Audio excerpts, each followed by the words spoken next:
Hello students, welcome to your favourite channel home educator. कैसे हैं आप लोग? बढ़िया। ये हम लोग का वेक्टर का आखिरी लेक्चर नंबर 5, और इसमें हम लोग आज सीखने वाले हैं direction ratio and direction cosine. ठीक है। एंड एक छोटा सा एक दो टर्म और सीखेंगे। उसके बाद हम लोग का ये वेक्टर का लेक्चर जो है और जो चैप्टर है वो कंप्लीट हो जाएगा। तो जल्दी से कॉपी कलम निकालिए, स्टार्ट करते हैं direction ratio and direction cosine. ठीक है। So initially we start direction ratio. बहुत ही ध्यान से देखिएगा, बहुत ही आराम से समझिएगा, बहुत ही आसान सा कॉन्सेप्ट है, कोई ज़्यादा मुश्किल काम नहीं। जो मुश्किल काम था वो तो हम लोगों ने कर लिया, एडिशन मल्टीप्लिकेशन ये तो बच्चा का चीज़ है। What is direction ratio? बहुत ही आसान सा कॉन्सेप्ट, बहुत ही सिंपल कॉन्सेप्ट। कॉन्सेप्ट क्या है? कोई भी वेक्टर है, कोई भी वेक्टर है, उस वेक्टर का जो कोफिशिएंट है आई और जे और के का, उसी को क्या बोलना आपको? Direction ratio. क्या मैंने बोला? ध्यान से सुनिए। The coefficient of I, J and K of any vector is the direction ratio of that vector। यानी I, J, K का जो coefficient है वो उसके लिए उस वेक्टर का डायरेक्शन रेशियो कहलाएगा। बहुत ही आसान सी बात है, जल्दी से नोट करते हैं बिना समय देरी किए हुए हम लोग कि the coefficient of I, J and K of any vector is called direction ratio of that vector is called direction ratio of that vector। ठीक है, याद रखना आपको, अगर कोई आई जे के का कोएफिशिएंट है वही क्या कहलाएगा? डायरेक्शन रेशियो कहलाएगा उस वेक्टर का। यानी कि अगर मेरे पास एक वेक्टर है ए आई प्लस बी जे, ए आई प्लस बी जे प्लस सी के, अगर ये वेक्टर है तो हम क्या लिख सकते हैं? Direction ratio. अच्छा, अगर ये वेक्टर ए हम मान लेते हैं तो direction ratio of vector A is A B C, क्योंकि आई जे के का कोफिशिएंट ए बी सी है तो डायरेक्शन रेशियो वो होगा। अगर मैंने ऐसा नंबर्स में काम करते हैं, अगर मैंने नंबर एक वेक्टर ले लिया 5a प्लस 2j माइनस 3 तो direction ratio of vector B क्या होगा? जल्दी से बता दो, बहुत ही आसान। 5 2 माइनस 3, क्योंकि आई का कोफिशिएंट 5, जे का कोफिशिएंट 2 एंड के का कोफिशिएंट माइनस 3 है, तो हमने दे दिया वो। अगर मैंने ऐसा वेक्टर ले लिया वेक्टर सी 3i प्लस 3 के, तो आप इसका भी डायरेक्शन रेशियो बता सकते हो। जल्दी से बता दो, बता दो जल्दी से डायरेक्शन रेशियो वेक्टर सी का क्या लिखना है आपको? 303। कभी कभी जे मिसिंग भी कर देता है, तो आपको ध्यान रखना है, पहले आई फिर जे फिर के, ऐसा नहीं कि आई के बाद सीधा के 3,3, गलत हो जाएगा, गलत हो जाएगा, ध्यान रखना है। याद रहेगा बात क्या है डायरेक्शन रेशियो? बहुत ही सिंपल, बहुत ही आसान सा कॉन्सेप्ट। आई जे और के का कोफिशिएंट ही क्या कहलाएगा? डायरेक्शन रेशियो कहलाएगा। क्लियर है बात यहाँ तक? कोई दिक्कत? मिटाया जाए? चलो मिटाते हैं। अब हम लोग अपने सेकंड चीज के ऊपर बढ़ते हैं, which is direction cosine. Direction ratio में बस इतना ही है, छोटा सा एक टॉपिक था। डायरेक्शन कोसाइन थोड़ा सा अच्छा है, इसमें कुछ कुछ बात आपको समझने में आएगा। अब डायरेक्शन कोसाइन क्या है? देखिए इसका डेफिनेशन क्या है, समझिए। डायरेक्शन कोसाइन क्या है? आई जे और के का कोफिशिएंट ही डायरेक्शन कोसाइन भी है, but there is a condition, यही तो कॉर्निंग ट्विस्ट है। वहां पे भी डायरेक्शन रेशियो किसको बोले थे? आई जे और के कोफिशिएंट को हमने डायरेक्शन रेशियो बोला था। आई जे के कोफिशिएंट को भी डायरेक्शन कोसाइन ही बोलेंगे, कोई भी को ही डायरेक्शन कोसाइन बोलना है हमको। बट वो जो वेक्टर होगा डायरेक्शन कोसाइन के लिए यूनिट वेक्टर होना चाहिए। क्या बात है? अगर वेक्टर यूनिट वेक्टर है then the coefficient is direction cosine, and if vector is not unit vector then the coefficient is direction ratio. याद रहेगा बात? डायरेक्शन कोसाइन क्या है? आई जे और के का कोफिशिएंट ही डायरेक्शन कोसाइन होगा अगर वेक्टर यूनिट वेक्टर है, और अगर यूनिट वेक्टर नहीं है तो वो डायरेक्शन रेशियो रह जाएगा। ठीक है, जल्दी से इसको हम लोग लिख लेते हैं स्टेटमेंट को।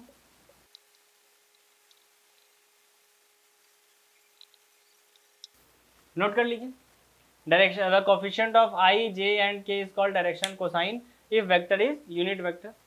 छोटा सा एग्जांपल हम लोग करते हैं। अगर मान लीजिए मेरे पास एक वेक्टर ए है, this is L I cap plus M J cap plus N K cap. ये दो दो आई नहीं समझना, this is L and this is I. ठीक है, अब ठीक है ना, अब तो नहीं दिक्कत है।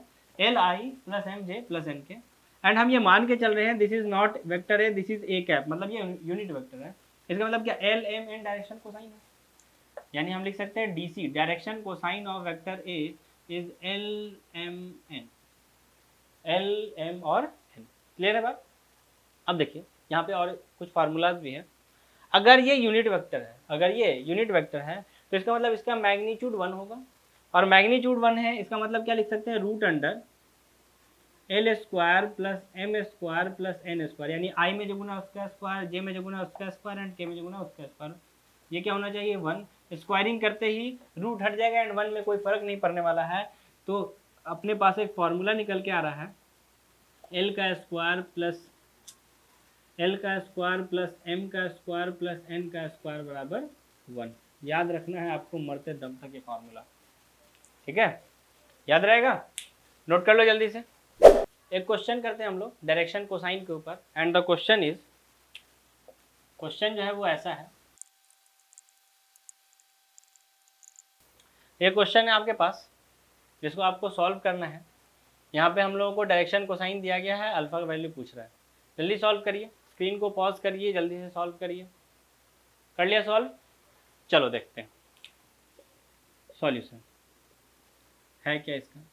हम लोगों को बोल रहा है क्या, ये कोफिशिएंट सॉरी ये जो है ये डायरेक्शन कोसाइन है, और अगर ये डायरेक्शन कोसाइन, इसका मतलब अगर हमने ये अभी किया था ना L square M square N square, तो हम मान लेते हैं this is L, this is M and this is N, तो हम लोग लिख सकते हैं L square plus M square plus N square बराबर 1, क्योंकि मैग्नीट्यूड 1 होता है यूनिट वेक्टर के कारण, दैट्स वाई हम लोग ये लिख सकते हैं। एल का वैल्यू है 0.2, स्क्वायर करेंगे तो 0.04 प्लस 0.6 का स्क्वायर करेंगे तो 0.36 प्लस एन स्क्वायर बराबर 1, तो 0.4 प्लस एन स्क्वायर बराबर 1, तो एन स्क्वायर का वैल्यू आ रहा है घटा के 0.6, तो एन का value under root 0.6, and option number A is correct. ठीक है, किसका सही आया था, ईमानदारी से बोलना। चलो बहुत बढ़िया, नेक्स्ट क्वेश्चन करते हैं एक और, जल्दी से इसको मिटाते हैं।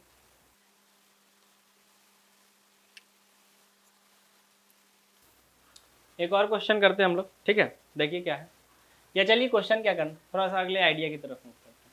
ठीक है, जैसे हर चीज़ का वेक्टर में रूल चला रहा है, हर चीज़ दो तरीके से होगा, जैसे जोड़ना दो तरीके से, डॉट प्रोडक्ट दो तरीके से, क्रॉस प्रोडक्ट दो तरीके से, तो डायरेक्शन कोसाइन एक तरीका कैसे हो सकता है, उसका भी एक और तरीका, क्या तरीका है, सेकेंड डेफिनेशन, उसको हम लोग लिखते हैं second definition of direction cosine. आखिर दूसरा डेफिनेशन क्या है डायरेक्शन कोसाइन का, तो देखा जाए दूसरा डेफिनेशन क्या, आपको याद रखना है कि अगर कोई लाइन या अगर कोई वेक्टर, वेक्टर मतलब क्या, लाइन है सिंपली, वेक्टर मीन्स क्या है, लाइन है, तो अगर कोई लाइन एक्स एक्सिस के साथ कुछ एंगल बनाता है, वाई के साथ ही बनाएगा और जेड के साथ ही बनाएगा, तो हमने माना एक्स एक्सिस से उसने अल्फा एंगल बनाया है ना, लिखते हैं डेफिनेशन लिखते हैं, धीरे धीरे उसके बाद समझेंगे।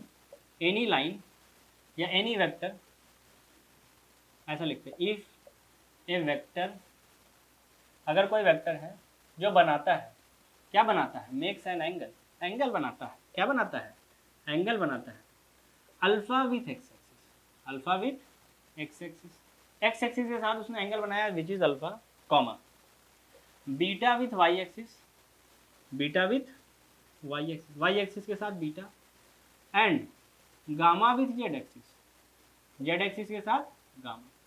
अगर उसने ऐसा काम किया है, एक्स एक्सिस के साथ अल्फा, वाई एक्सिस के साथ बीटा और जेड एक्सिस के साथ गामा, तो क्या होगा, then cos alpha, cos beta and cos gamma ही मेरा डायरेक्शन कोसाइन होगा, or direction cosine of that vector, or direction cosine of that vector. याद रखना आपको, cos alpha, cos beta, cos gamma ही डायरेक्शन कोसाइन होगा अगर उसने एक्स एक्सिस के साथ अल्फा, वाई एक्सिस के साथ बीटा और जेड एक्सिस के साथ एंगल गामा बनाया है, तो क्लियर है बात, याद रहेगा। यानी कि अगर आप देखा जाए, यहाँ पे फार्मूला भी है, क्या फार्मूला उसको हम बताना चाह रहे हैं कि अगर इसको आप देखिएगा तो ये एल की जगह लिखा गया है, अभी जो हम लोगों ने एल एम और एन लिखा था, एल के जगह पे ये है, ये एम के जगह है और ये एन के जगह है, तो जैसे वहाँ पे था L square plus M square plus N square बराबर 1। सिमिलरली एल के जगह पे कॉस अल्फा, तो हम लिखेंगे क्या, cos square alpha plus cos square beta plus cos square gamma बराबर 1। ये भी फार्मूला आपको याद रखना है कि अगर कोई लाइन या कोई वेक्टर एक्स एक्सिस के साथ अल्फा, वाई एक्सिस के साथ बीटा और जेड एक्सिस के साथ गामा एंगल बनाता है, तो cos alpha, cos beta, cos gamma का वैल्यू डायरेक्शन कोसाइन कहलाएगा, और उसी के कारण cos square alpha plus cos square beta plus cos square gamma का वैल्यू क्या होगा, 1 के बराबर होगा। याद रहेगा बात? कोई दिक्कत इस पॉइंट में? लिख लिए, मिटाया जाए, जल्दी से नोट करो, स्क्रीन को पॉज करो, जल्दी से नोट करो। चलो मिटा रहे हैं। तो देखिए इस कॉन्सेप्ट के ऊपर हम लोग एक क्वेश्चन करते हैं कि आखिर ये क्वेश्चन कैसे आएगा इसके ऊपर। तो देखिए क्वेश्चन क्या है,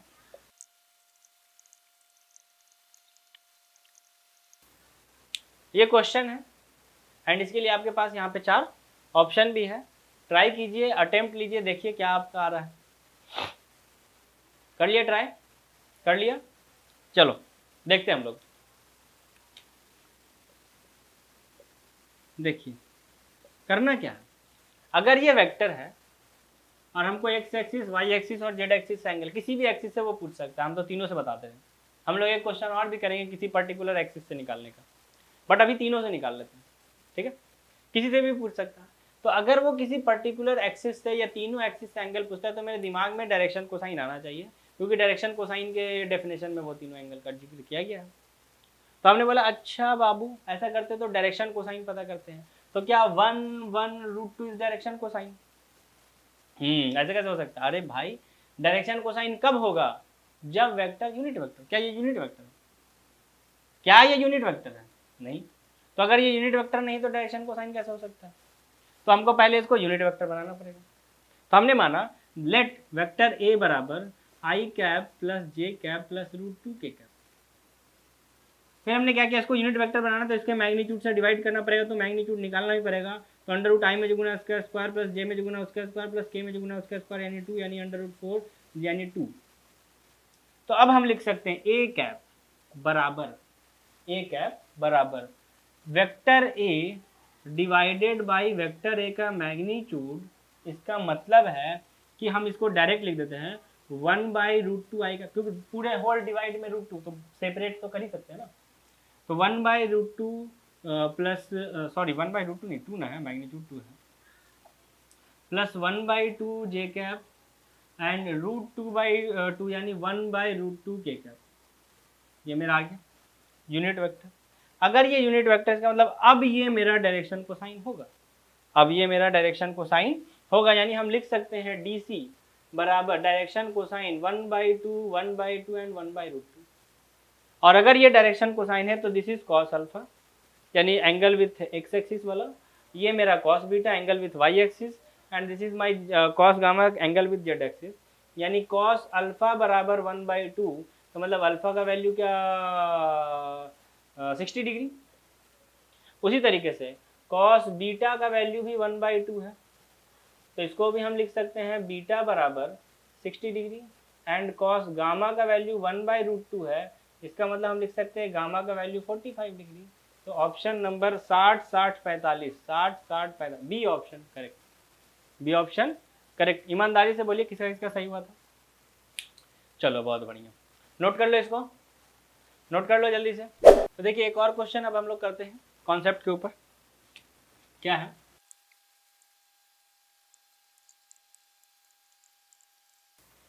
ये क्वेश्चन है आपके पास। इस क्वेश्चन के लिए आपके पास 4 ऑप्शंस भी हैं, जल्दी से ट्राई कीजिए, अटेम्प्ट कीजिए एंड सॉल्व करके बताइए क्या आंसर आ रहा है। कर लिया सॉल्व, कर लिया अटेम्प्ट? चलो देखते हैं।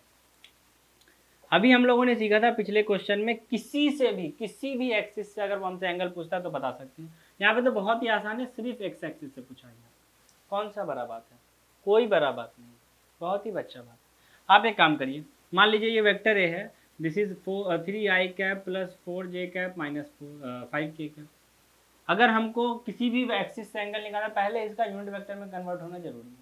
तो उसके लिए हमको इसको इसके मैग्नीट्यूड से डिवाइड करना पड़ेगा। तो हमने मैग्नीट्यूड निकाल लिया, √3 का स्क्वायर 9 4 का स्क्वायर 16 एंड 5 का square 25 which is root under 50 and 5√2 मेरा आंसर आ रहा है। तो हमने क्या किया, ए कैप निकाला, this is vector A divided by vector A का मैग्नीट्यूड। वेक्टर ए ये रहा, मैग्नीट्यूड से डिवाइड करेंगे तो हमको मिलेगा 3/5√2 I cap plus 4/5√2 J cap and minus 5/5√2 K cap. तो हमसे अभी एक्स एक्सिस से पूछा गया है, इसका मतलब कि अगर आप देखिएगा अगर ये यूनिट वेक्टर, इसका मतलब ये वाला एल, ये वाला एम और ये वाला एन के बराबर है, और एल बराबर होता है कॉस अल्फा के, एम बराबर होता है कॉस बीटा यानी angle made by Y axis, and N बराबर होता है कॉस गामा यानी angle made by Z axis के कॉस थीटा के बराबर। तो यहाँ पे हम लोग एल का वैल्यू लिख सकते हैं, यहाँ पे हम लोग एल का वैल्यू लिख सकते हैं, क्या लिख सकते हैं, बहुत ही आसानी से लिख सकते हैं, एल बराबर, या हम लोग लिख सकते हैं डायरेक्ट कॉस अल्फा बराबर 3/5√2, 3/5√2। एंड अगर हमने इसको सॉल्व किया तो अल्फा का वैल्यू क्या निकल के आ रहा है, कॉस इनवर्स 3/5√2 के बराबर। And option number C is correct, option number C is correct. देख लो किसका किसका सही आया। चलो बहुत अच्छी बात है, जिसका सही आया बहुत अच्छी बात है, नोट करिए इसको, कर लिया नोट, आगे बढ़े। चलो एक और करके देखते हैं।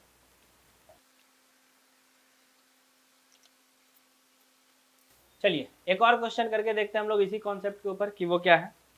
द क्वेश्चन इज,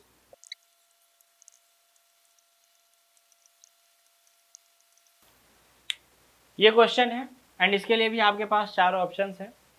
जल्दी से देखिए क्वेश्चन क्या है, उसको अटेम्प्ट लीजिए और सॉल्व कीजिए। कर लिया अटेम्प्ट, कर लिया, चलो देखते हैं सॉल्यूशन क्या होने वाला है। तो देखिए सॉल्यूशन ये होने वाला है कि अगर ये अल्फा एक्स एक्सिस से, बीटा वाई एक्सिस से और गामा जेड एक्सिस से बना, तो हम लोग ये जानते हैं कि cos square alpha, cos square beta, cos square gamma बने, लेकिन हमसे पूछा है साइन स्क्वायर के बारे में, कैसे होगा। तो देखिए हम लोग करते हैं जो हमको पता है, हम लोगों को पता है cos square alpha plus cos square beta plus cos square gamma 1 है। हम इसको साइन में चेंज करें तो कॉस स्क्वायर को हम लिख सकते हैं अगर चाहें तो कि 1 minus sine square alpha, 1 minus sine square beta and 1 minus sign square gamma, this is also 1। अब देखिए सारा ये निगेटिव है, इसको बराबर को उस साइड भेजते हैं, 1 को इधर ले आते हैं, तो 1 1 1 3 है, ये 1 आएगा इधर माइनस में हो जाएगा। एंड अब आपको आंसर दिख गया होगा, दिखा ना जी कि नहीं दिखा, आंधे हो क्या तुम लोग। अरे 3 minus 1 2, sine square alpha plus sine square beta plus sign square gamma 2 हो गया, बस लिख देते हैं। लो अब देखो, मरो यार तुम लोग, sine square gamma 2, answer option number B correct. चलो नोट कर लो, किसका किसका सही आया था ईमानदारी से बताइए। ठीक है चलो नोट कर लो इसको। क्वेश्चन क्या है, क्वेश्चन ये है आपके पास कि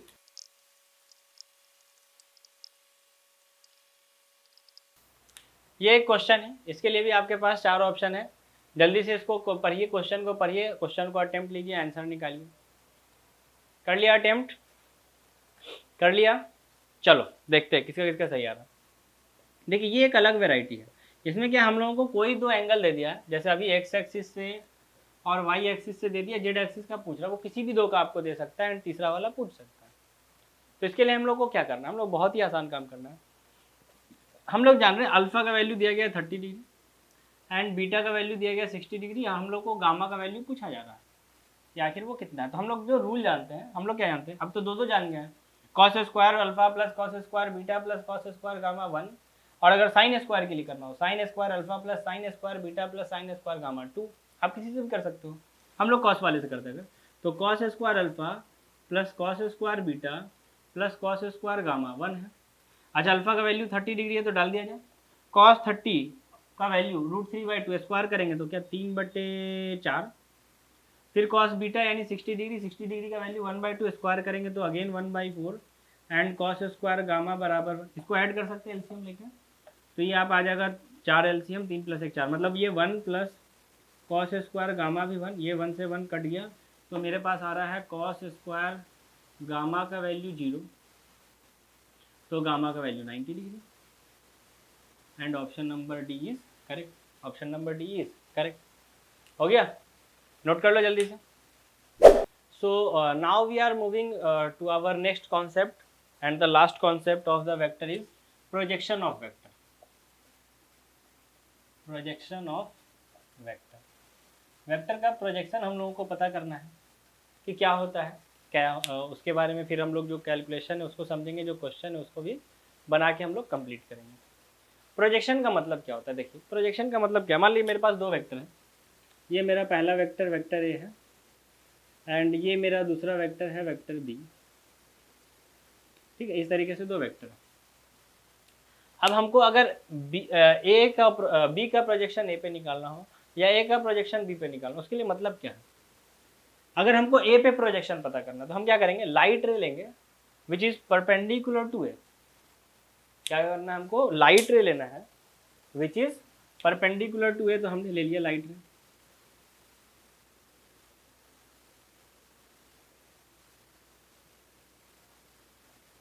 ये इस तरीके से होगा, ये लाइट रे ब्लू लाइन ये ए पे परपेंडिकुलर है एंड ये जो पोर्शन है दिस इज डार्क, क्योंकि लाइट बी के कारण यहाँ पे पहुंच नहीं पा रहा है, उसके बाद पहुंच रहा है। तो जो द डार्क पोर्शन है वही क्या कहलाएगा मेरे लिए, projection of B on vector ए। ये जो डार्क पोर्शन इसको हम लोग क्या बोलेंगे, projection of vector B on vector ए। बात समझ में आ रहा है, क्या करना है आपको, अगर प्रोजेक्शन फाइंड करना है जिस भी वेक्टर का, जिस भी वेक्टर पे, जिस पे पता करना है उस पर आप क्या करेंगे, परपेंडिकुलर लाइट को फॉल कराएंगे। परपेंडिकुलर लाइट जो फॉल करेगा उसने क्या किया, बी वेक्टर ने कुछ दूर तक यहाँ पे शैडो क्रिएट कर दिया and the shadow is the projection of vector B on vector A. Clear है बात, थोड़ा सा लिख लेते हैं इसके बारे में हम लोग कि if we want to find the projection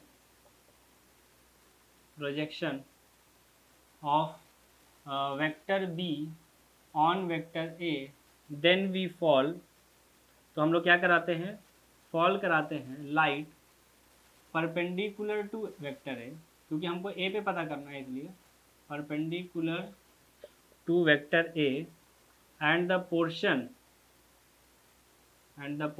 up to which there is shadow है, then the portion up to which there is shadow, जहाँ पे shadow होगा is the projection of vector b on vector a।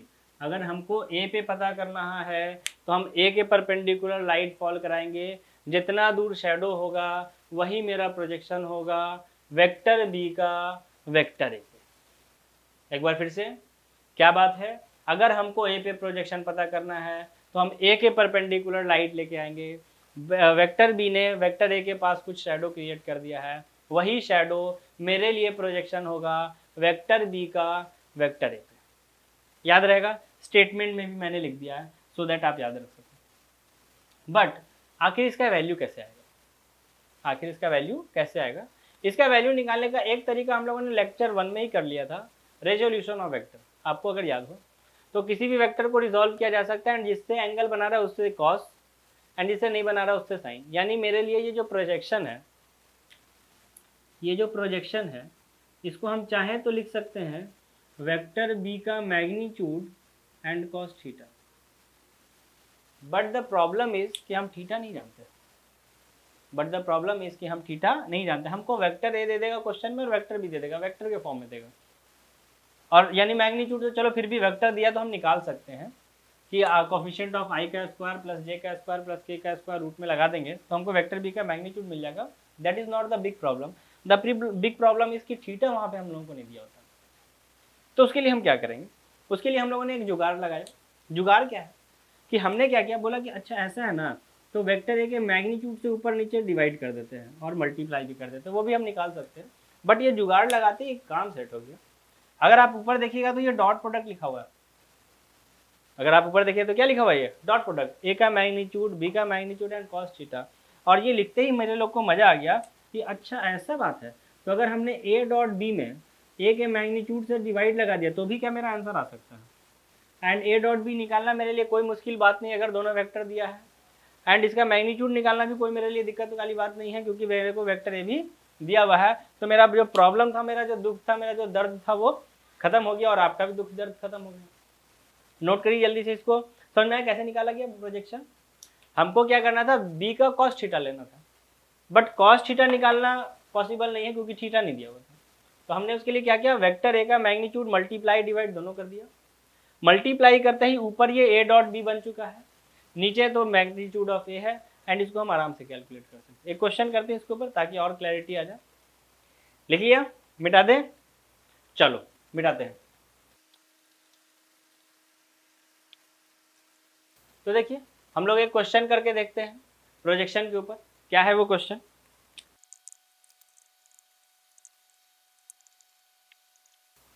तो देखिए ये question है आपके सामने, एंड इस क्वेश्चन के लिए आपके पास 4 ऑप्शन भी है। जल्दी से इसको सॉल्व कर दीजिए। कर दिया सॉल्व? कर दिया? चलो देखते हैं। हम लोगों को क्या दिया गया, 2 वेक्टर है, वेक्टर ए और वेक्टर बी, और हम लोग को फाइंड क्या करना है, प्रोजेक्शन ए का बी के ऊपर। तो हमने एक काम करते हैं, बनाते हैं, वो फोटो बनाना जरूरी है। तो ये मेरा वेक्टर बी हो गया, एंड मान लेते हैं ये मेरा वेक्टर ए है। तो हमको क्या, अच्छा एंगल कुछ भी होगा, थीटा हम नहीं जानते, क्योंकि देखिए हमने जैसा बोला था मैंने कि थीटा नहीं देगा, दिया भी नहीं है। हमको ए का प्रोजेक्शन पता करना है बी पे, यानी बी पे अगर पता करना तो बी के परपेंडिकुलर हम लाइट फॉल कराएंगे। तो हमने लाइट को फॉल कराया परपेंडिकुलर टू वेक्टर बी इस तरीके से, और ये जो वेक्टर बी के पे हमने लाइट फॉल कराया, तो ये जो पोर्शन है दिस बिकम शैडो। यहाँ पे शैडो आ रहा है, यहाँ पे लाइट नहीं पहुंच पा रहा है, तो ए का कॉस थीटा ही मेरा आंसर, जो मेरा प्रोजेक्शन होगा वो मेरे लिए हम लिख सकते हैं वेक्टर ए का magnitude and multiply by cos theta, वो मेरा प्रोजेक्शन हो जाए। बट प्रॉब्लम है कि मेरे पास वेक्टर सॉरी थीटा नहीं पता। ए का मैग्नीट्यूड तो निकाल लेंगे, वेक्टर पता है क्योंकि, बट थीटा नहीं पता, तो उसके लिए हमने वही काम किया, बी के मैग्नीट्यूड से मल्टीप्लाई भी डिवाइड भी। तो ऊपर मेरे पास आ गया क्या, वेक्टर ए का डॉट प्रोडक्ट वेक्टर बी के साथ, और नीचे बी का मैग्नीट्यूड। ए डॉट बी निकालना मेरे लिए कोई मुश्किल काम नहीं, आई वाले को आई वाले से मल्टीप्लाई करेंगे, जे वाला तो है नहीं, के वाले को कैसे मल्टीप्लाई करेंगे, तो 2 1 जा 2 एंड +1 यानी कि 3। बी का मैग्नीट्यूड यानी इसका मैग्नीट्यूड निकाला, √2 का स्क्वायर 4 यानी √5। डायरेक्ट कर लिया मैंने, ओरली कर लिया, क्या जल्द शॉर्टकट हो रहा है? अरे ठीक है ना यार, अब कितना स्लो चलेंगे, अब हम लोग वेक्टर के लास्ट में आ गए, अब नहीं फास्ट तो कब फास्ट। 3/√5, एंड हम लोग का ऑप्शन नंबर बी हो गया करेक्ट। ऑप्शन नंबर बी हो गया करेक्ट। सच सच बताना किसका किसका सही आया। ठीक है, मजा आया सीखने में प्रोजेक्शन? हम लोगों का यहाँ पे हम लोग का वेक्टर अब होता है कंप्लीट।